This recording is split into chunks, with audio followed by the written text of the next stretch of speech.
Welcome everyone. I'll get things started today. We're lucky to have with us Professor David Patterson to convene today's webinar featuring Professor Dina Porat. Professor Patterson holds the Hillel Feinberg Distinguished Chair in Holocaust Studies at the Ackerman Center for Holocaust Studies at the University of Texas at Dallas. A commissioner on the Texas Holocaust and Genocide Commission, and a member of the Executive Board of Academic Advisors for ISGAP, the Institute for the Study of Global Antisemitism and Policy.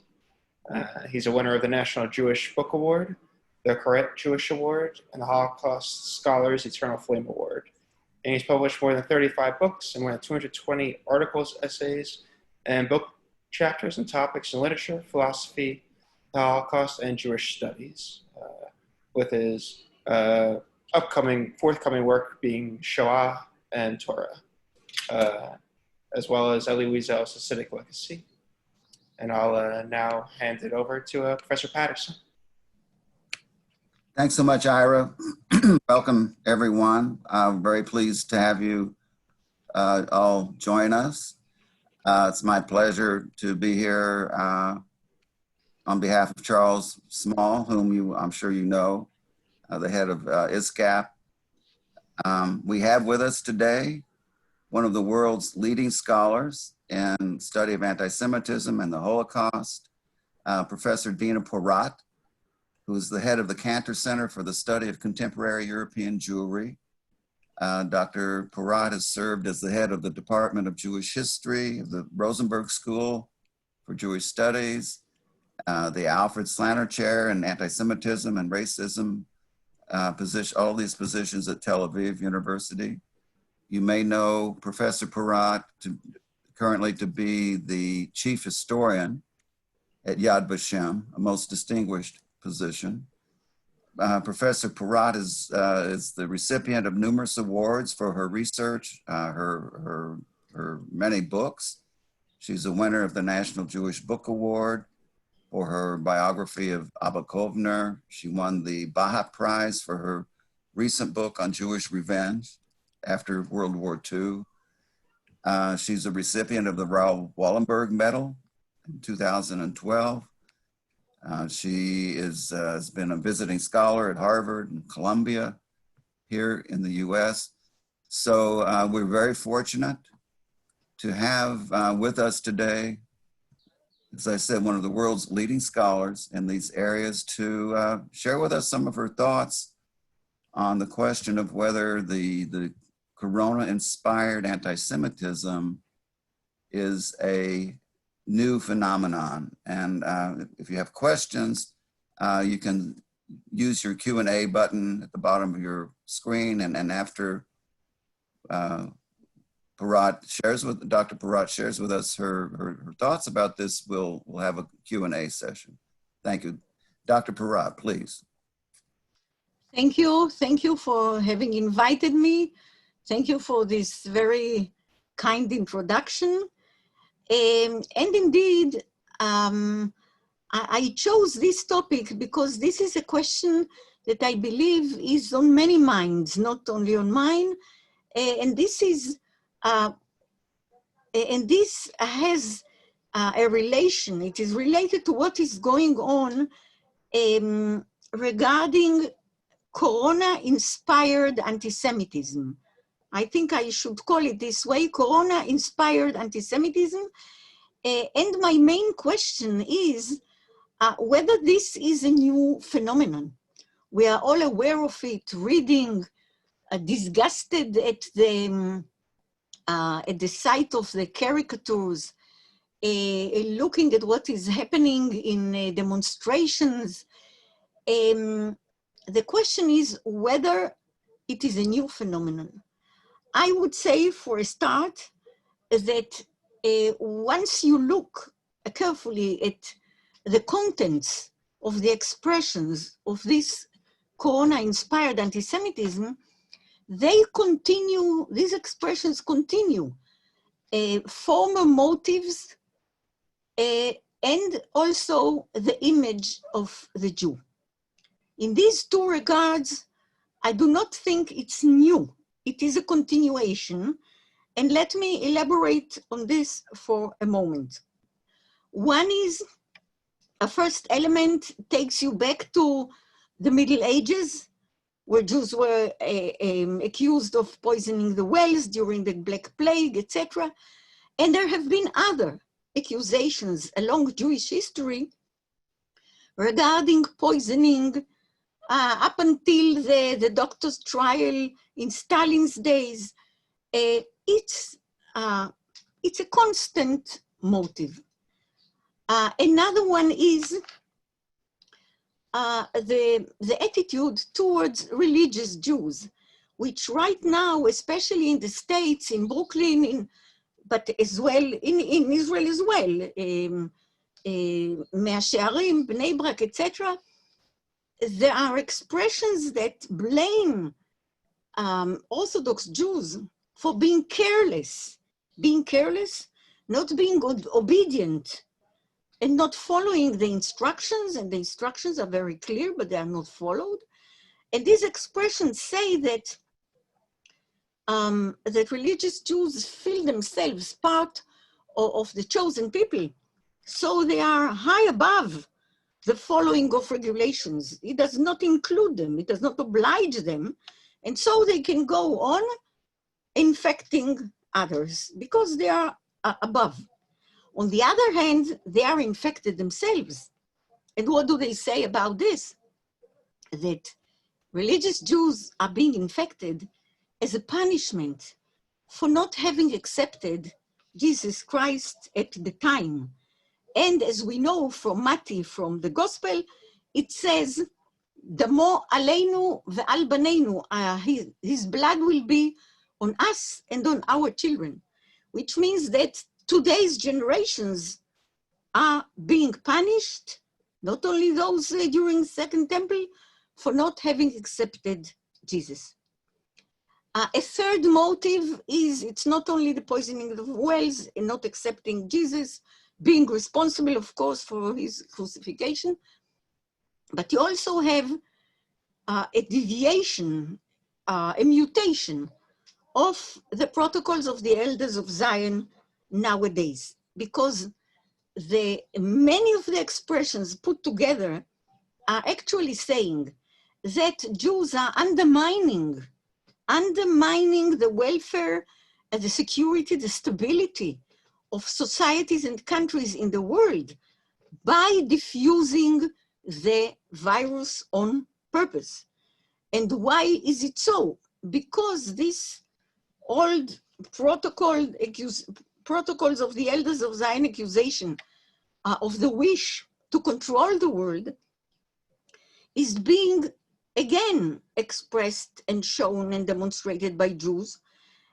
And after undermining the security, the welfare, etc., they would, by inventing a vaccination and a medicine for this virus, they would profit enormously, unbelievably, from selling it to all the world.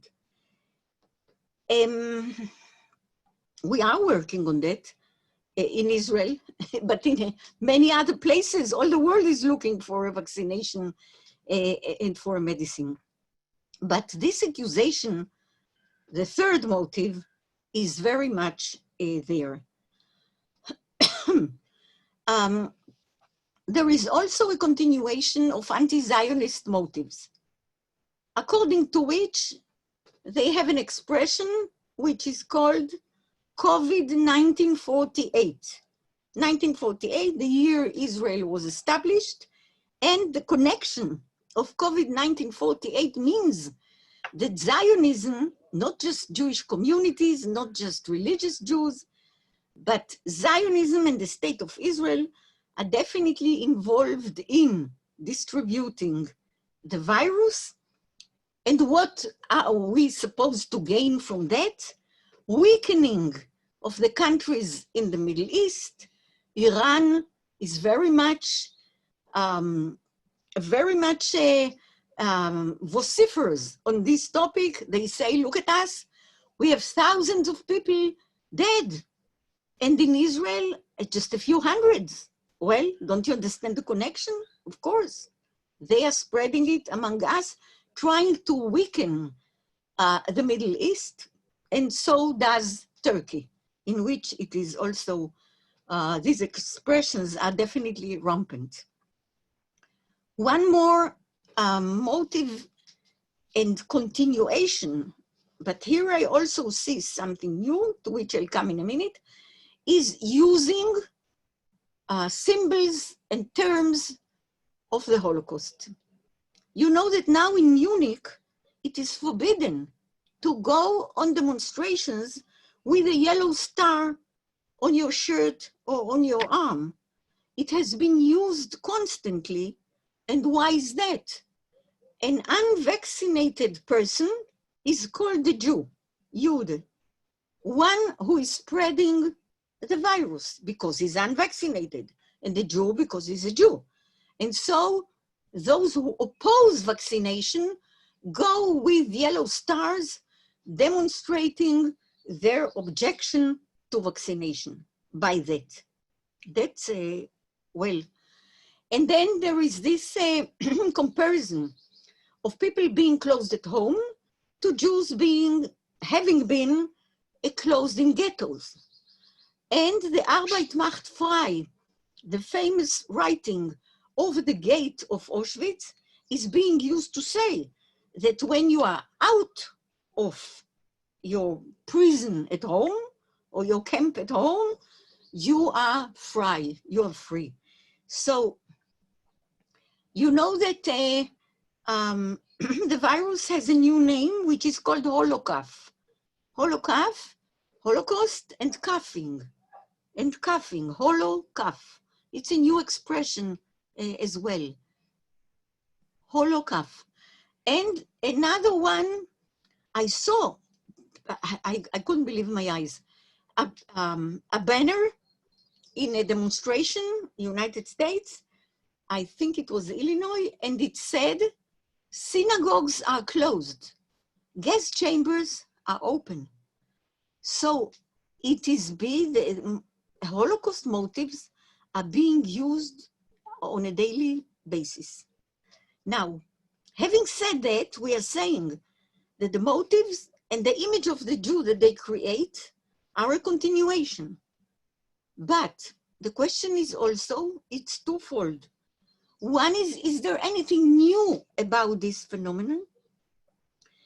And I would say that taking a good look at what is being said and demonstrated and the flow of caricatures, each of them vicious than the other, we have been through 3 months. It started towards the end of February. It's March, April, and May. Okay, we're already in June. March, April, and May, 3 months of an intensity of these expressions that has been unknown for quite a while. It's not that anti-Semitism was not unknown. It was unknown, that's for sure.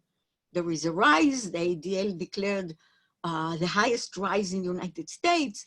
The Kantor Center declared a rise in 20% recently in the violent anti-Semitism, but the intensity that we are witnessing, the scope, because it comes from many countries, and not only that, it comes from levels of society that you would not have attributed to. We first, at the beginning, at March, we said, well, these are extremist right-wingers, these are very conservative, ultra-Christian, these are certainly Islamists, but now a few, to a very lower level, extreme left, but now we don't say that anymore because you see it coming from levels of general society that is not identified necessarily with one of these political groups or inclinations that we have seen. The virus has caused countries to close themselves in, to close borders. There is no traffic now, no flights among countries. Borders are closed. Countries are looking at foreigners with a very suspicious way, in a very suspicious way. Anyone who is a foreigner is automatically suspected. And it brings more, not only patriotism, nationalism, it brings ultra-nationalism, and it's so the suspicion, the fears, the anxieties that these viruses caused bring about the necessity to find someone to blame, and the necessity is stronger and more acute than it has been before. So I believe that the intensity, the wide scope are different than it has been a few months before. And also I would say the Jewish communities, the Jewish institutes are very much on the alert and are publishing reports. Every other day there is a new report. We are also publishing reports on a weekly basis from the material that we get from 60 places and organizations, but there are many others. So there is the Jewish community, Jewish leaders, institutes, do not ignore and do not do not look aside, but publish report, appeal to leaders, to security agencies, to law enforcement, because this, I would say that all this put together is not just expressions of opinions, it's incitement. It's an incitement against a certain body, the Jewish people, with Israel, of course, a Jewish state. It's an incitement because it says that we are out to infect and to profit, which is a terrible accusation to say. Another point, and it will be my last one because I know you wanted me to speak like 10, 15 minutes. Nevertheless, having said that there is intensity and the flow of vicious caricatures, and that it is an incitement, let's put this in proportion, because this anxiety and the fears that are felt by millions and millions the world around also pinpoint others to be blamed. First of all, China and Chinese. According to a very good, really an excellent survey that the Oxford University has published, half of the people participating in the survey accused the Chinese, 20% the Jews, and the other 20% the Muslims. But which means that okay, 1 out of 5 people in the UK blames the Jews, but 80%, the other 80% do not. So the Chinese are being accused. Bill Gates is being accused in hallucinating manners. Generation 5, G5 stations are being burned in Europe, in Western Europe, because they say that these posts of the G5 new cellular are lowering and weakening the ability of the body to resist the virus, which is, but it is going on, and dozens of such posts have been burned. So it's Bill Gates, and it's G5, and it's the Chinese. And in the Muslim world, they accuse Israel. Of course they accuse Israel. That's their bread and butter. But they also say that Allah is punishing the infidels and all those who left the true way of Islam, and now they should all come back to the true way and be good believers. The Sunnis say that Iran, a Shiite or country, of course, is being punished, not because of the Jews, but because of all it has done in the Middle East to Sunni countries. Others accuse ISIS, for instance. ISIS is dying to see the West weakened so that they will come again and have the terrorist attacks put again on the strongest level possible. So it goes in many ways. What I'm saying is that there is here a full picture that goes worldwide, and each sees his own interest, his own beliefs. It's not just the Jews. Of course, it is, and we have to take care, and we have to monitor, and we have to be very much on the alert. But let's also see not only the former motives and the aims of the Jew, but what is new and what should be put in proportion. Thank you. Thank you, Dina. That was excellent. You, as always, your insights run very deep. I do have at least one question about what exactly is the anti-Semite anti? What exactly is the Jewish contagion? It's not just that the Jews are the source of contagion, they are themselves a contagion. Yep. Right.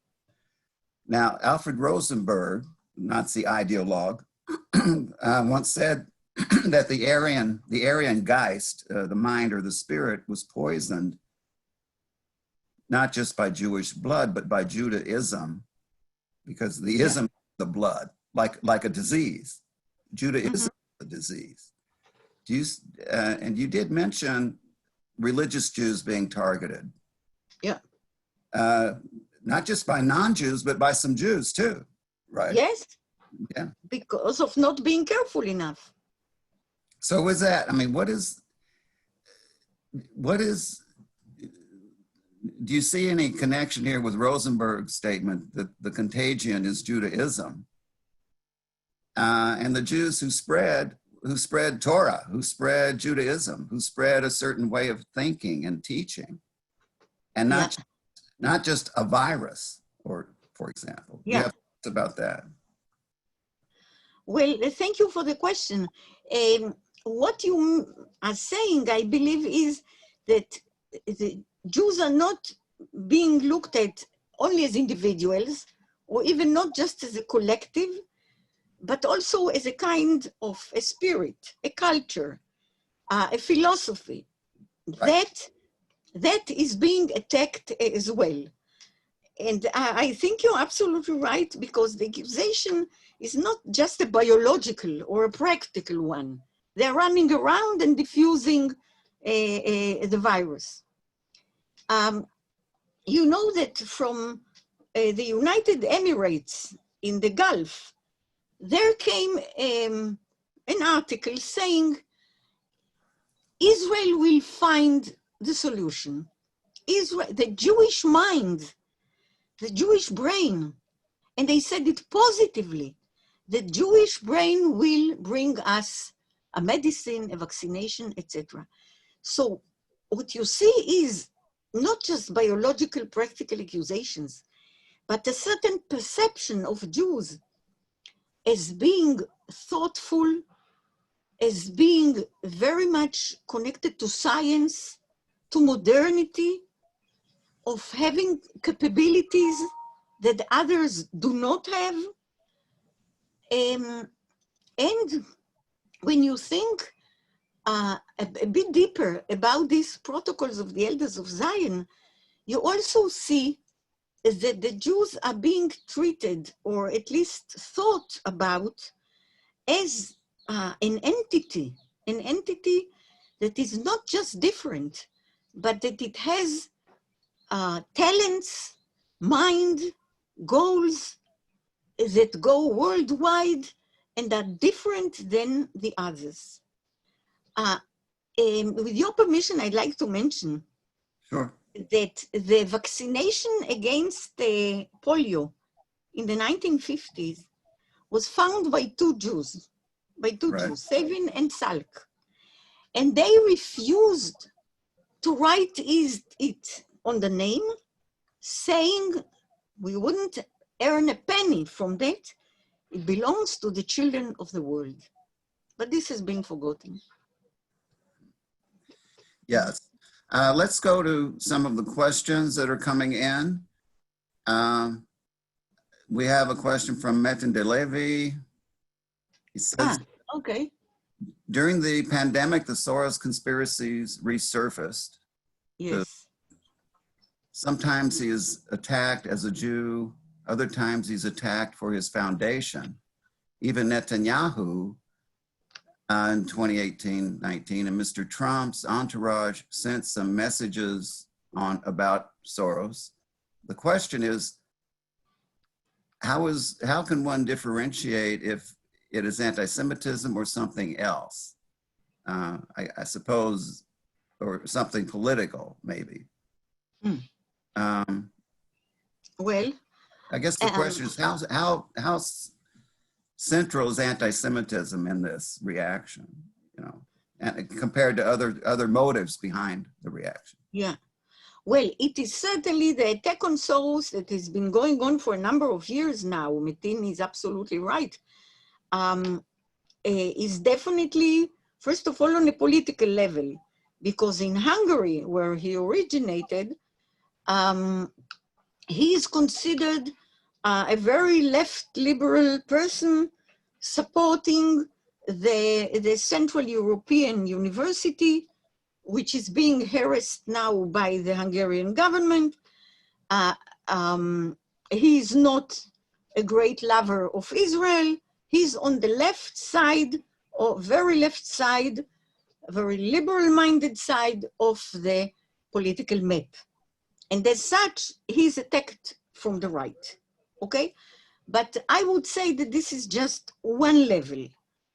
What happened recently is, and I think Metin is right in asking whether it is a sort of anti-Semitism and not just political, is that Soros has become himself a kind of a symbol, a kind of an emblem of Jews, because he's rich, he's influential, he has been accused a few years ago of being the spirit behind the waves of immigration to Europe, because thereby exploiting the working power of the immigrants, the huge international companies could have profited, and he owns some of these companies and some of the banks.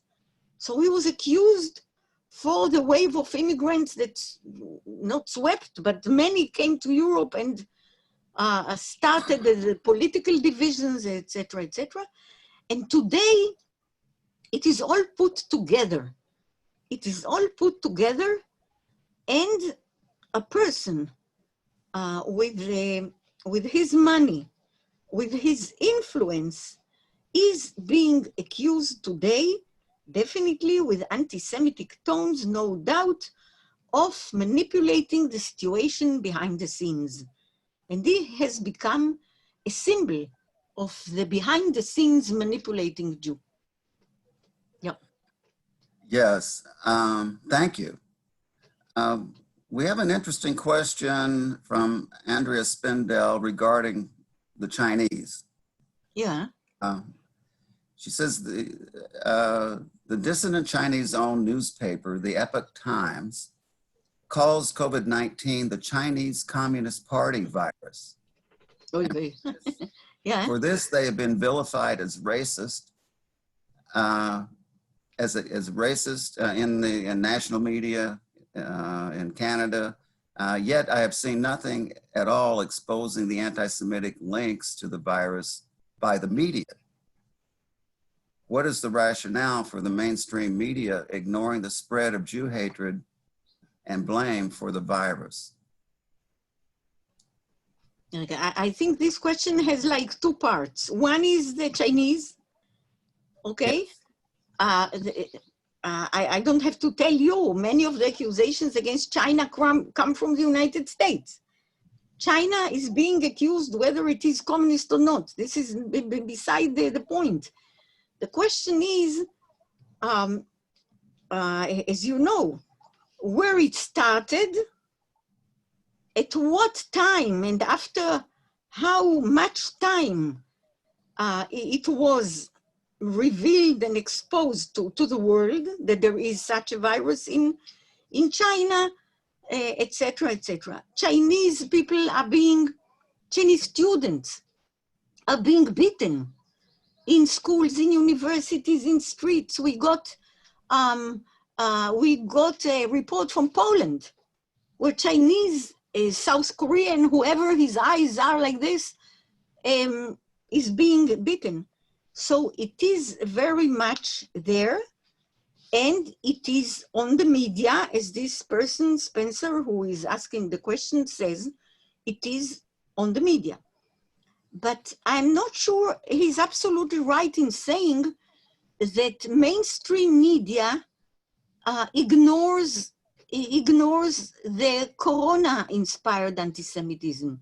We are getting it from many sources that are social media rampant, no doubt, but very well-established and well-respected newspapers are reporting about, they're not taking part in it, but they're reporting about anti-Semitism. Let me please come back for half a minute to this same survey that was done by Oxford. A very interesting point they raised that is related to this question. They said that, Jews are being blamed, Muslims, Chinese, half the population blames them, but they also said that what happened during the corona times is that it showed divisions, deep divisions in society, that the lower classes that now are unemployed and out of business and sometimes out of healthcare are blaming not the Jews and not the Chinese and not the Muslims, but the upper classes for bringing the society into a situation in which it can't cope. So it is, and I think this is a very important point. They said that youngsters, people more to the right than to the left, youngers more than elderly, think that these are the establishments, the authorities, administrations that are to be blamed. So I would say that it is there. Perhaps anti-Semitism is as if self-understood, so goes without saying, so it's not too much mentioned in the mainstream media, but it is. Yes. Well, Gabriel Brom has kind of a follow-up to this. How he asks, this is his question: how can one question China's actions regarding the virus without being racist? Well, Soros' actions without being anti-Semitic? well, why can't someone criticize a country without being a racist? Why not? China. In the case of China. Yeah. I mean, there are questions about how the Chinese handled the virus, right? Yes, but why is this racism? This is criticism. Right, but sometimes the criticism is conflated with racism. No. Well, so I guess the only thing is just to point that out, maybe. Could be, but I'm not sure this is outright racism. It is criticism of the way a certain country handled the situation. Yeah, well, if that's the case, then blaming the Chinese may not be in the same sort of category as blaming the Jews or the Muslims. Could Right? be. They're different. Yes, it is different. It is different, definitely, because, yeah, in that regard, the person who asked the question is right. It is different because the Chinese are being blamed recently on a practical basis because of the way they handled it. They kept it a secret before they revealed it, etc., etc. Anti-Semitism, I don't have to tell you, has its long roots along centuries. Sure. It is being used, it is being continued. It's not as new as blaming the Chinese. And therefore, it goes deeper and wider. Let me tell you this. If you follow caricatures, you and the participants here, I see there are already some 70 participants. In France, there is a caricature that goes around for a long time now of the former Minister of Health, who happened to be a Jewish lady. And she is being pictured as squeezing a bottle of poison into a well with a magnificent smile. Wow. And she was a Minister of Health, okay? Now, why this? This is done because she as if did not prepare France for the epidemic. How could she? She's not a Minister of Health anymore. And because her husband, whose name is Levy, who is a virologist and epidemiologist, went to China in 2017, I think she accompanied him, in order to inaugurate the laboratory in which China is trying to find vaccination. And it is very close to one where it started. So sometimes the Chinese, the accusation against the Chinese and the Jews do conflate together, certainly in this hallucinating case. Very interesting. Of course, you got the old poisoning the wells motif. Yes, yeah. She's standing in the caricature by a well, squeezing the poison, very happily. From the Middle Ages, yes. While we're blaming people, Kenneth Fox is asking which groups are blaming the virus on the Muslims? Is that coming from a particular direction, blaming the Muslims? Yes, well, it comes in countries where Muslim immigration has not been integrated, It is evident in the United Kingdom, as this Oxford survey says, but 20% believe that the Muslims are to be blamed.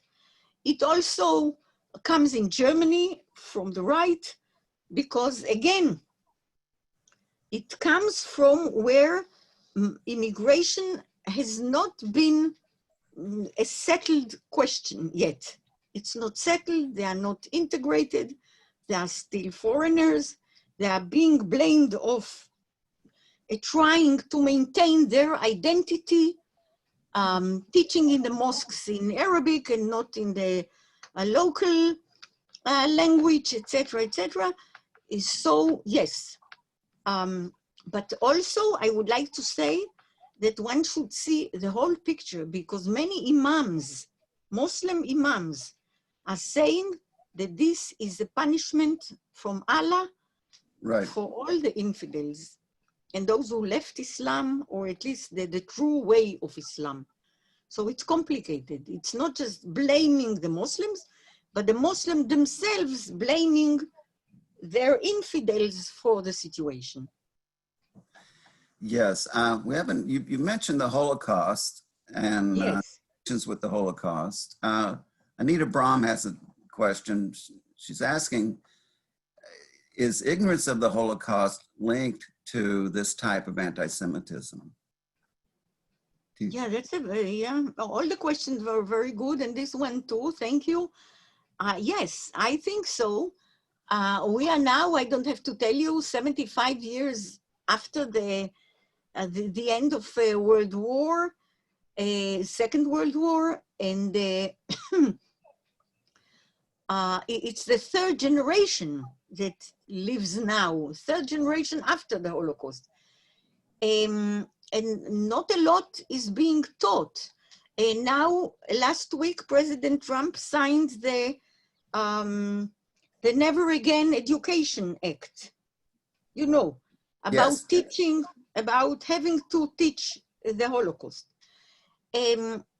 But there is definitely rampant ignorance in countries where it is not being taught, and even in countries where it is taught, such as parts of Germany, in Austria. In Austria, a survey showed such a level of ignorance of both youngsters and adults that your hair is raising. These are those who perpetrated the Holocaust, and now they don't know anything about it. Yes, of course, I would say she's right. Ignorance has a part in it. The very comparison, I think the very comparison of being closed at home with being closed in a ghetto is certainly pinpoints the fact that you don't know what is a ghetto, or that you were closed in Auschwitz and now you're out. Is your home Auschwitz? So it's the very comparison shows that these people do not really know what they're talking about. Sure.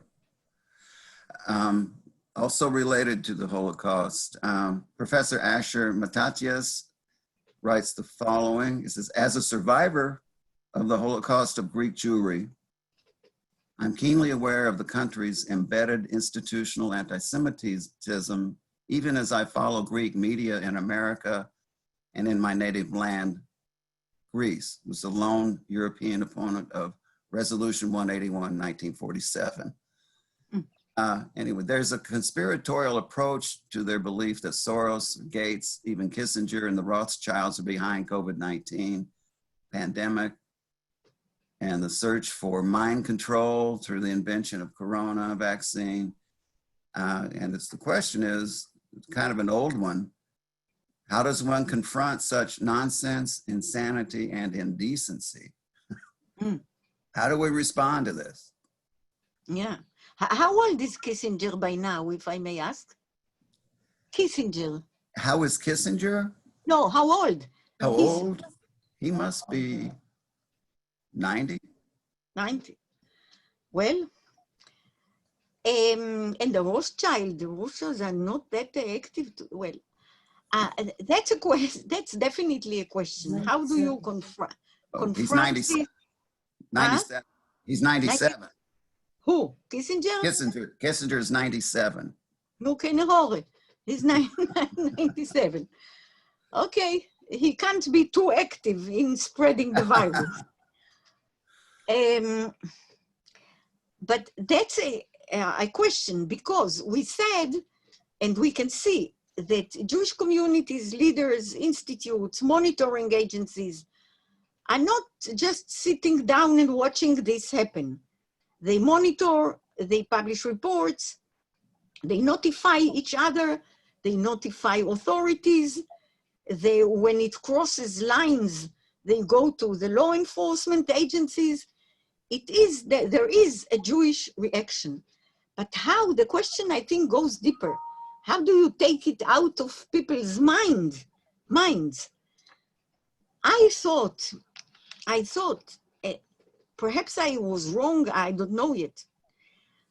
You know that in Berlin, the municipality of Berlin has declared an emergency situation in high schools because Jewish students, are being beaten by Muslim students And then there is a full row of Christians, Jews, and Muslims, and the teachers are at loss.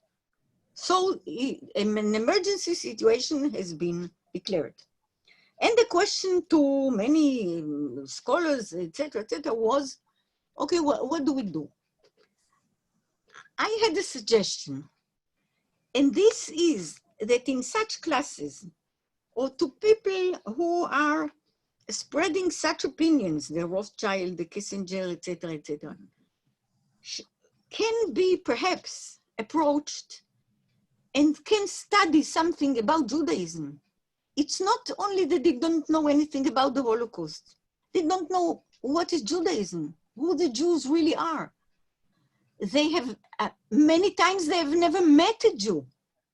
That perhaps these children in Berlin can go, the class can go to a Jewish pupil's home on Shabbat. And then the class would go to a Muslim home and to a Christian one. They don't know anything about each other.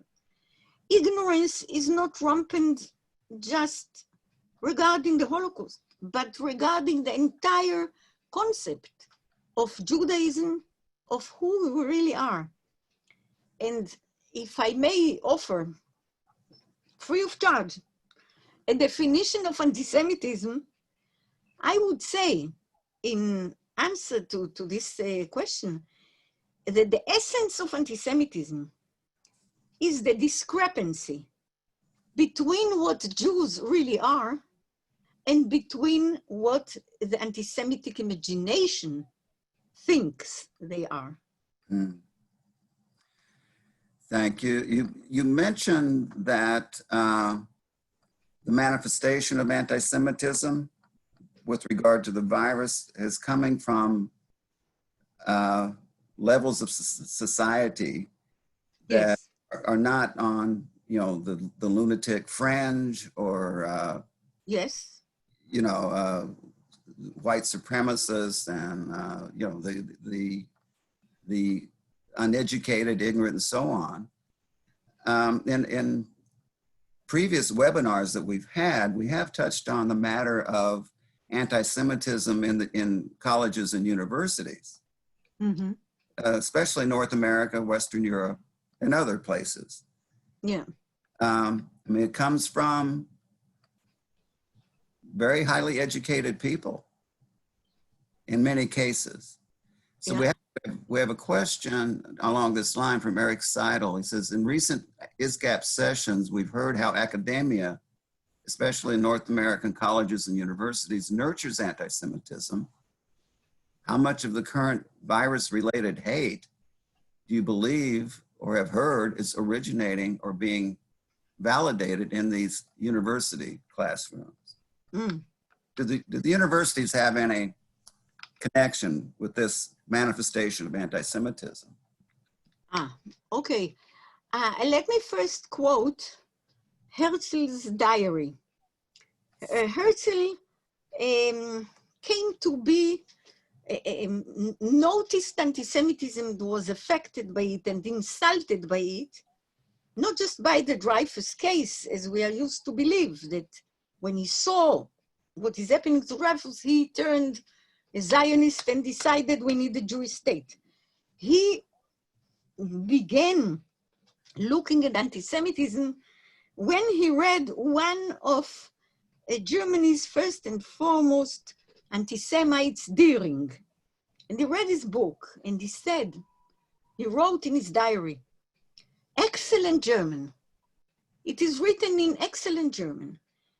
It is written with so many arguments, so much understanding of today's politics. If such a person on such a high level is an anti-Semite, then there is no hope. It's not just the uneducated or the fringes or what, it's the highest of society. So it is indeed true that along the time, especially in modern times, highly educated authors, influential leaders in the fields of humanities, etc., were outspoken anti-Semites. Is this the case now in the universities? I'm not sure that this is a main source. It is a source of anti-Zionism. The BDS movement is certainly exploiting the situation in order to say, Gewalt, this is Israel again. You know that in the whole Gaza Strip, one person died of the virus, just one. But the accusations and the caricatures, as if the IDF soldiers have nothing better to do but to fire coronaviruses to Gaza, they are rampant, but they hardly have it. But still it is there. So the BDS movement, which is strong in the campuses, is taking advantage and exploiting, but I wouldn't say that, that this is the universities are a main source of the corona-inspired anti-Semitism. They are anti-Zionist, they harass Jewish students, the BDS, but the matter of the corona-inspired anti-Semitism comes from, I wouldn't say lower, but other levels of society that are caught and affected by the fear and the anxiety that such a melody is causing. Yes, thank you. You did touch on, well, in regard to the question, is this a new phenomenon? And you did mention, we've already mentioned, you know, the poisoning wells, which goes back 1,000 years or more. And we have a question from David Gurovich asking about similarities in the narratives of blaming Jews for the Black Death and the current virus. And I think this is an important question because— Yeah, it is, yeah. If this is centuries old, yeah, and if it's coming from peoples and cultures that have nothing in common except Jew hatred, then it seems to me it's harder to explain it through the current situation or current condition, that it is centuries old. I mean, but there is some similarity. I think, I don't know whether this is the David Gurevich that I know that is writing about anti-Semitism in the Orthodox Church. But anyhow, there is a point there, because why were Jews blamed in the first place of poisoning the wells during the Black Plague? They were blamed because the surrounding society thought that they are being affected and ill and taken ill in much less numbers than the general society. Right. And in some places they were right. And why were they right? Because Jews wash their hands before they eat, and because they have rules regarding cleanliness and regarding personal family relations, etc., that keep them, that come to keep them healthy. And because Jews kept cleaner, they were less affected. And because they were less affected, they were blamed. Because look, they are, who is to be blamed? Those who do not get it. And it's the same thing is being said now regarding Israel. Why does Israel have less than 300 people dead, most of them old and sick anyhow, each of them dear to his family? It's a low number, but not to anyone who lost a loved one. Why do they have such a low number? They have such a low number because they prepared a vaccination, a medicine, etc., a very good health, full public health system. So they are to be blamed. They are the ones who are spreading it to the others. So there is a connection here. There is definitely a connection. Yes. Maybe we have time for one last question, and if we can kind of segue a little bit into the reaction to the George Floyd case here, and I'm sure this has hit the news all over the world. Of course. rioting in America. It's reported that Black Lives Matter, in some sense, blames Israelis for training American police. Oh, please. The Joseph Floshner asked a question along those lines, and so does Gabriel Brom. Do you see? Of course, it's we were just talking before that we're still very close up to this event. It's hard to get perspective. It's not over. But is anti-Semitism in the mix here? Gabe Brom also was asking about that. Well, under the cover of demonstrations and riots, I don't have to tell you, you live in the United States, Jewish communities, synagogues, shops, etc., have been targeted and have been destroyed. And because Jews live in neighborhoods, it's easier to target a group of Jews.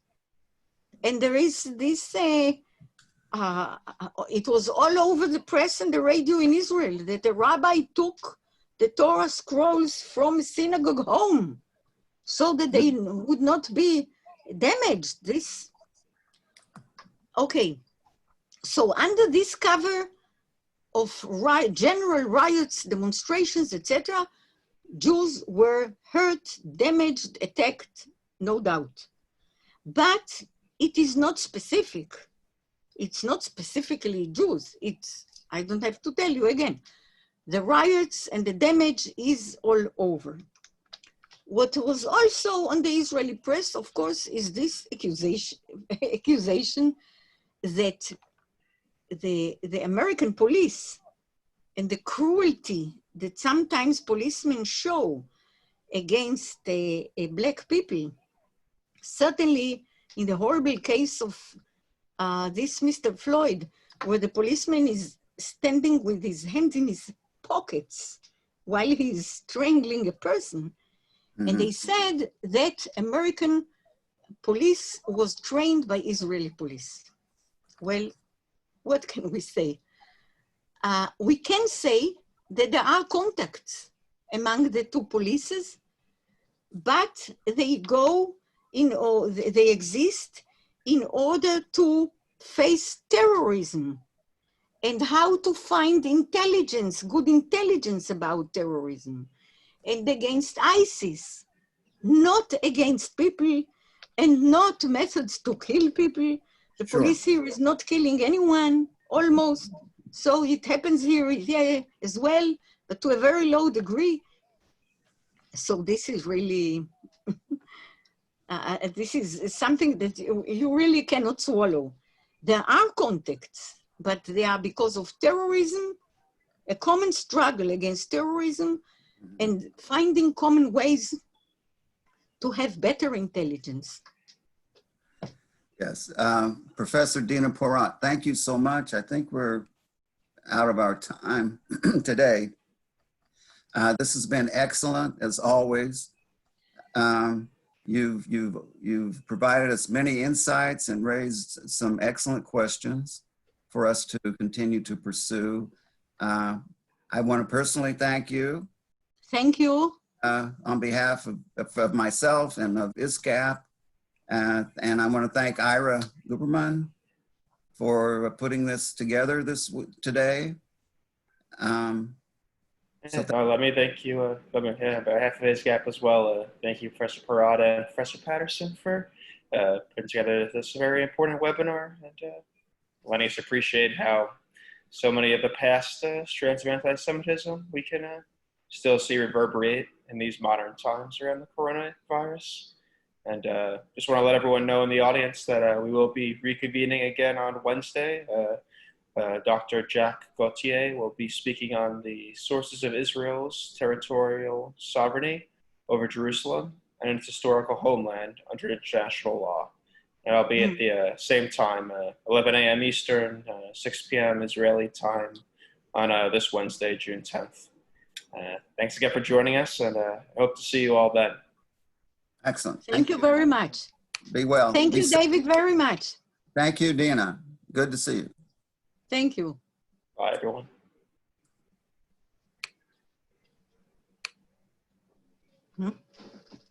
Leave.